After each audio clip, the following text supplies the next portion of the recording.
Okay, picture this. Think about your family doctor. Someone you trust, right? Respected, probably beloved in the community.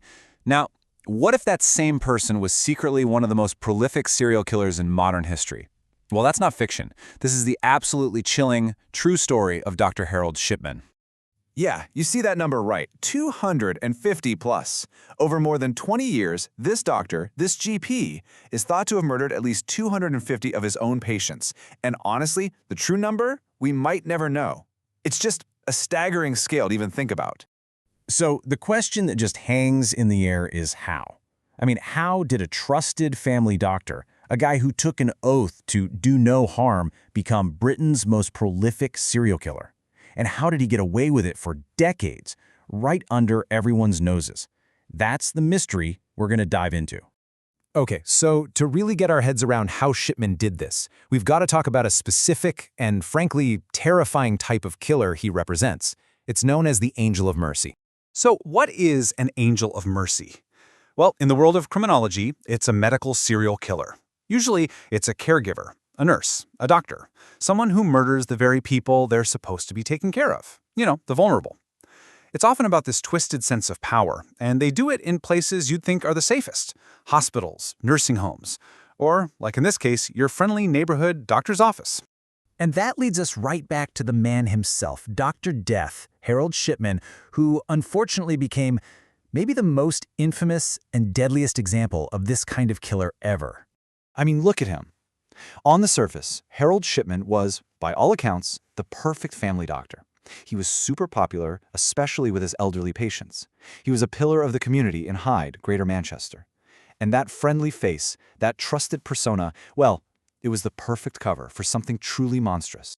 And his method, it was just so insidious. He specifically targeted the elderly, often patients who were lonely.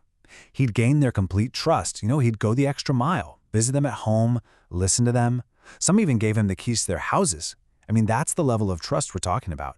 And then, once he had that, he'd administer a lethal injection of diamorphine. That's basically medical-grade heroin.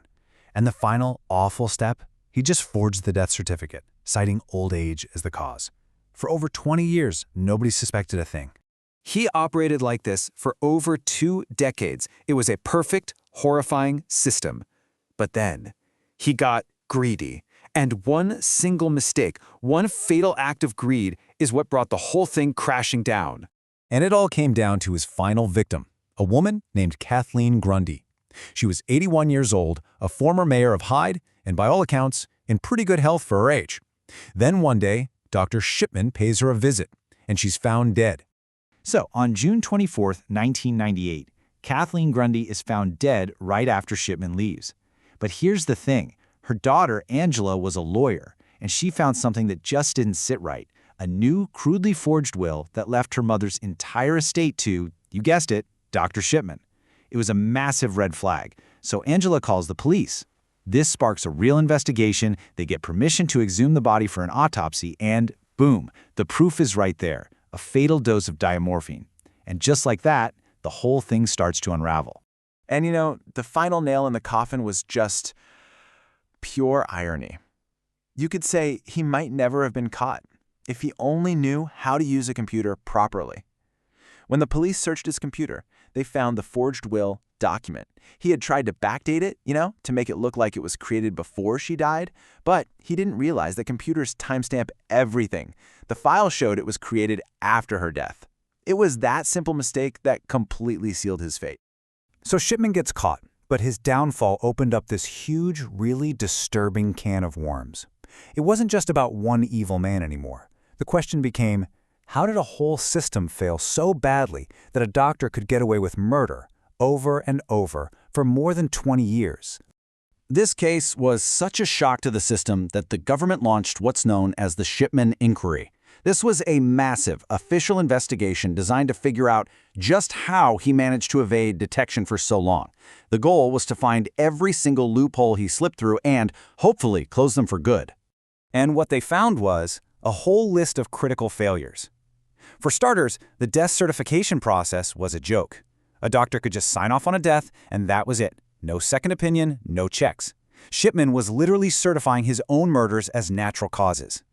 Then there was the fact that nobody was monitoring death rates. No one noticed that his patients were dying at an alarmingly high rate. And get this, even when people did raise concerns, maybe other healthcare workers or families, there was this culture of just trusting the doctor. Complaints weren't taken seriously. And on top of all that, he had easy, unrestricted access to the drugs he needed to do it. So the big question became, never again, right? How do you possibly fix a system that was so broken, that had so many of these fatal flaws? Well, the inquiry led to some massive, sweeping changes. First, they totally reformed the death certification system, making sure there were independent checks. Second, they created much safer management and stricter audit trails for controlled drugs.